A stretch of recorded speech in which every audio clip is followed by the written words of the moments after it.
Voice Lounge is out at Ulwazi High School in Mdantsane, a school that excelled in the previous year considering the matric pass rate. And we're here to find out how exactly it is that they start each morning and make it a point that each student is aware of the call of duty. Once again, we're back here. I come to get Ulwazi, you know the vibe. It's important that you work hard, you collaborate, you support, you are disciplined. Without the discipline, awuzokwazi successfully. Funeka uqale uzazi wena uzihloniphe, uhloniphe abazali bakho, uzokwazi uhlonipha isikolo sakho, uhloniphe notishara. Nina abantwana base-Ulwazi niyiphakamisile iUlwazi nalapha kule unity yakwathu. Akho umuntu ongayazi iUlwazi. Ulwazi yaziwa njenge-Model C of our township. Actually, you beat all the Model Cs that I've ever seen around this area. On your performance, not only on your performance, on your quality. The Premier of the Eastern Cape, Mr. Oscar Mabuyane, has answered to very specific questions by media houses to say, what are the plans regarding the schools that perform to the magnitude that Ulwazi High School has performed? And also, what is the political climate and what are some of the mitigating factors or issues that cause certain tensions that may stand in the way of education being advanced at Ulwazi? And he, together with the mayor, has outlined some of the plans that are in place to hand over a brand new facility to Ulwazi High School, given the good performance that is seen year in, year out for about 10 years now by the matriculants of Ulwazi High School. We were supposed to be doing this doorstop briefing for a few minutes. We are not having a press briefing. We are to do a doorstop as we leave. We still have to catch up. We are not expecting you the plethora of questions. Ours is to tell you and brief you that we are on a back to school campaign. We happen to be here today as planned. It was arranged that we must be here at Ulwazi. And we're quite happy with the work that this school has been doing. You know that this school has attained 100% matric pass rate for more than a decade. And lately, probably this year, they just dropped about 2% or so. So we came back to turbocharge them, to reactivate, to also rekindle that culture that has been inculcated here of 100%. We have seen kids are quite jubilant, kids are quite happy, they are looking forward to 2026 academic year, and we are expecting them to deliver more as we are moving forward. As you know that the school has been growing rapidly with the shrinking capacity in terms of infrastructure. And we are building here a big school, which the construction will be starting before the end of this financial year. But certain phases of the schools have been done, like ablution blocks, they've just been opened today. You have seen the delivery of alternative classrooms, so that we are decanting this part where we will also be doing some repurposing of some classrooms and modernizing these classrooms. So the progress is good. The province has done and dusted with the LTSM by November last year. All our schools in the province were expecting them to hit the ground running and also to start the academic year smoothly, because we have attended to the LTSM, the stationery into our schools. Yes, there will always be that discrepancy if you look at the big school like this one, because of the high demand of the products that we are selling here. The school is at about 2,200 enrollment this year. That tells you how big the school is. But we're quite happy with the progress and the quality of results that we are seeing. The province had a marginal decline from the 2025 results, including this school.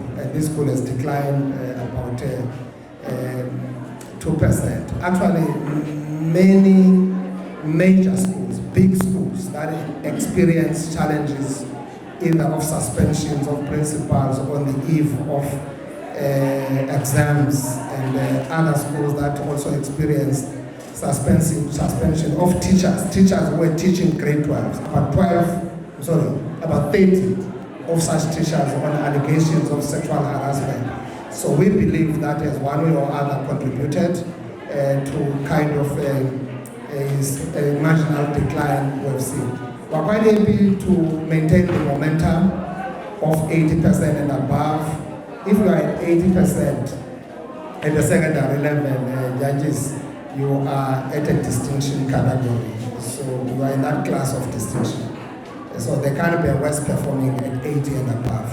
So you can be performing lesser than others, but the margin, 6%, the highest difference, that tells you that the work is being done in South Africa. And as a province, we are not in competition. We are in competition with ourselves. We are improving our quality. Quite happy that in that 87,000 kids, out of 106,000 kids who wrote exams, 87,000 passed, and more than 50% of those kids got bachelors. And I've never seen the number of distinctions that I've seen this year. So that tells you that the system is maturing, and how best are we maintaining and sustaining that system. There's a culture here, teachers are working very hard. I really redouble their effort as teachers in this school in ensuring that all kids that come through here pass. With 100% at some point.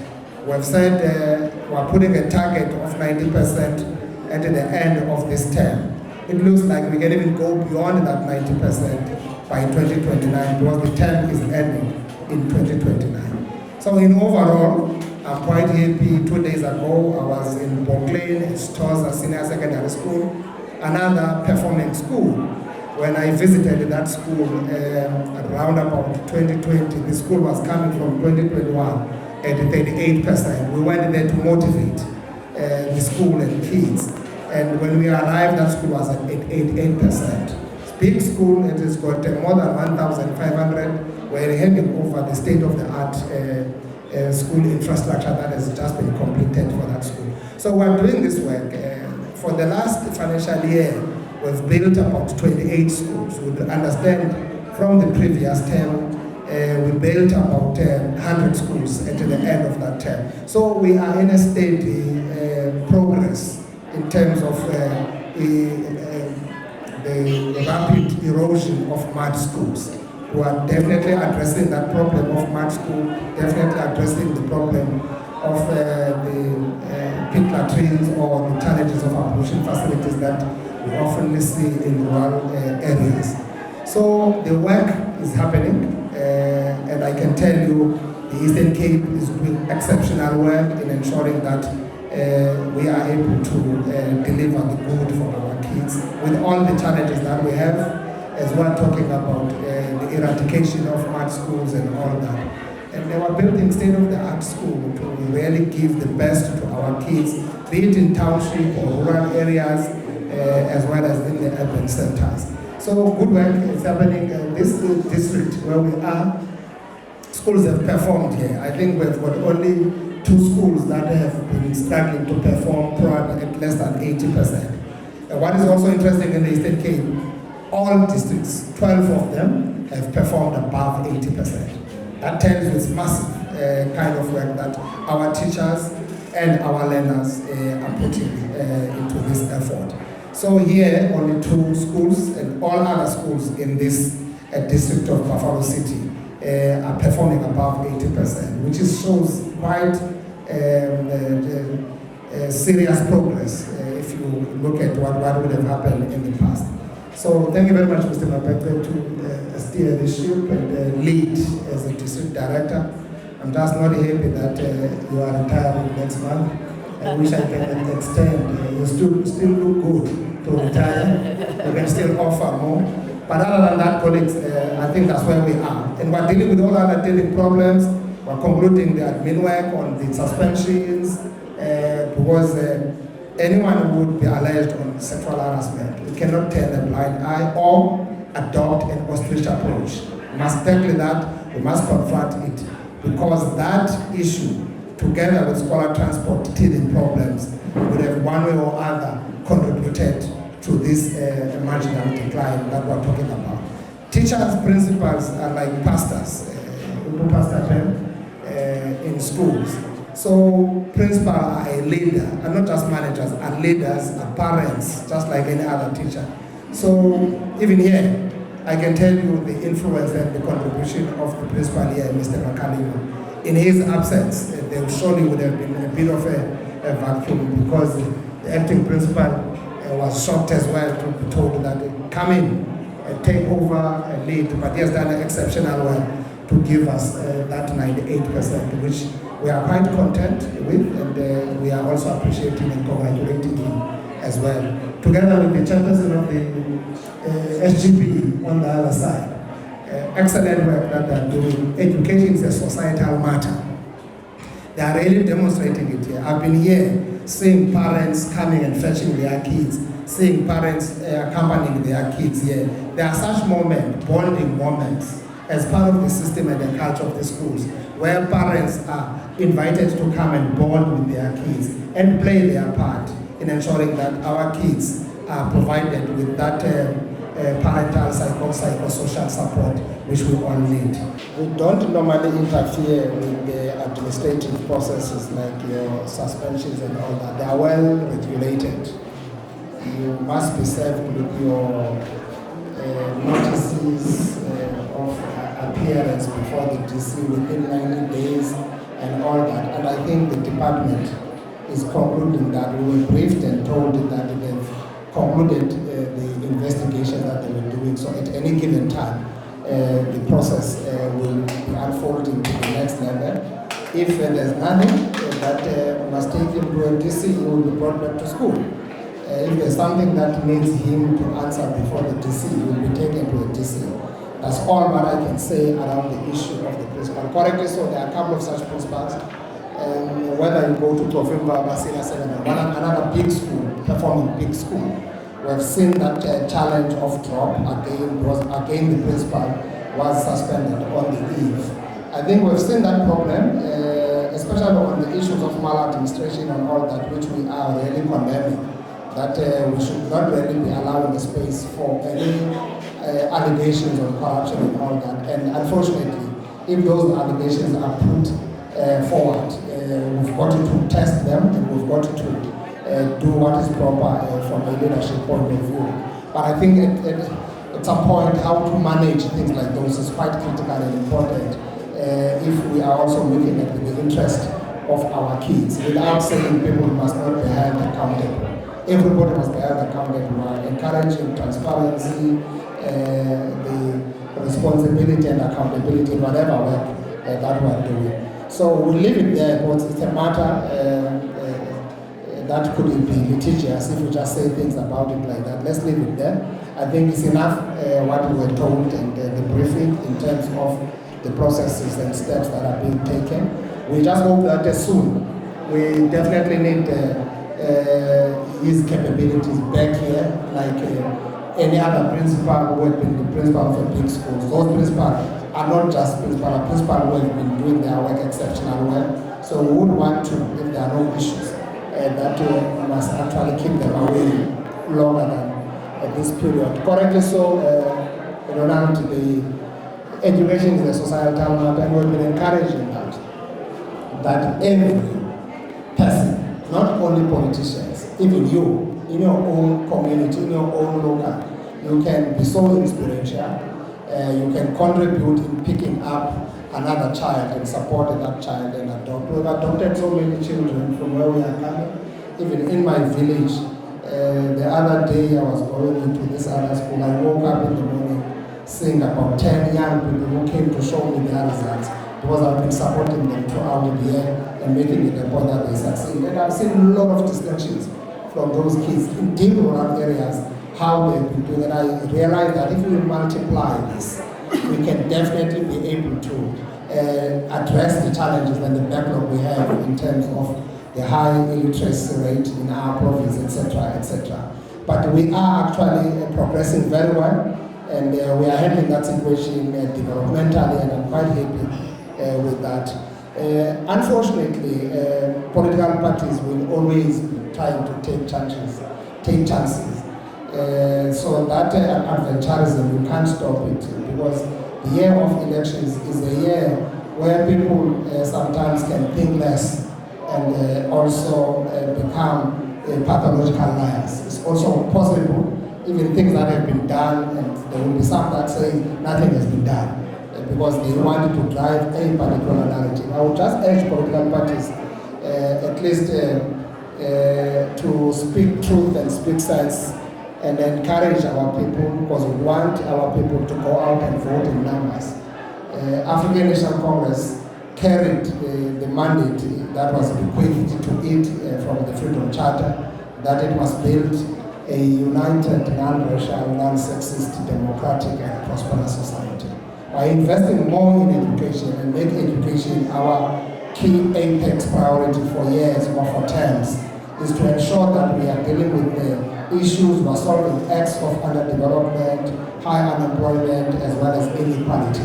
So with more people getting educated, chances of them helping us address the problems, societal ills and challenges that are out there are better. So political parties must not take things for granted. We have progressed very well. ANC can say a lot about the work that it has done to change the society, particularly where we are in the Eastern Cape, coming from 40-50% since 1994 to where we are at 84%. It's a huge one. But if you don't know, if you are ignorant, you can say whatever that you say, because you always wins. But what you all know, lies have got short legs. So we're doing very well, and we can still turn the tide and move up. And I know we can grow this by another 5% if we are able to address some of those smaller and timid problems that we have. What is important is decisiveness. If you act on matters like this that have been reported, act with the time frame, knowing that you've got a school to manage, and you can't keep it long, you can't drag it, you can't make it perennial. So political parties must not politicize education. Education is a societal matter. You can't play politics around it, cheap politics. Just assist, adopt a child, adopt a school, make your contribution, and move forward. It's about the time frames. We are expected to have this school, the construction starting by August. They are concluding the designs, because currently we're working on decanting, removing kids from this site, because this is the same site that is going to be used in terms of the new schools that to be built.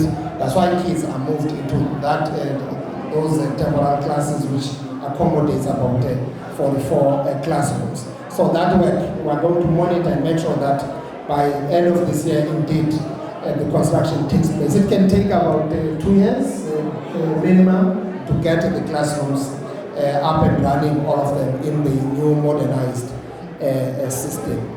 I can Stimauza, if I'm acting principal, how does he feel? You are looking for his feelings. So his feelings is like, oh yeah, it goes.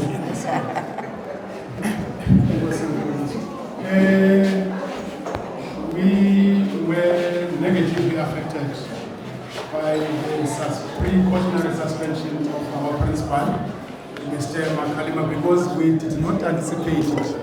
But Mr. Makalima has not been working alone. He has been working with us, 11 members of the SMT.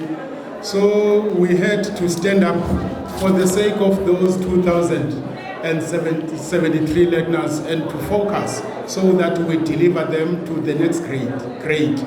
But Mr. Makalima is a very charismatic figure.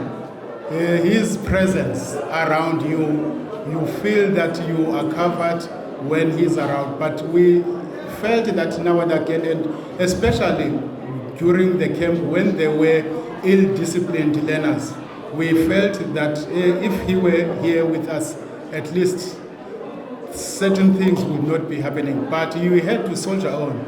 I'm happy with the support that I've received from the entire educators, the SGB, as well as the district office. So they were very supportive. So that's why we achieved the pass rate that we achieved last year. It's not a train smash. It's a precedence to deliver 228 learners. It's happening for the first time in this institution. Thank you. The Voice Lounge, where voices come to life.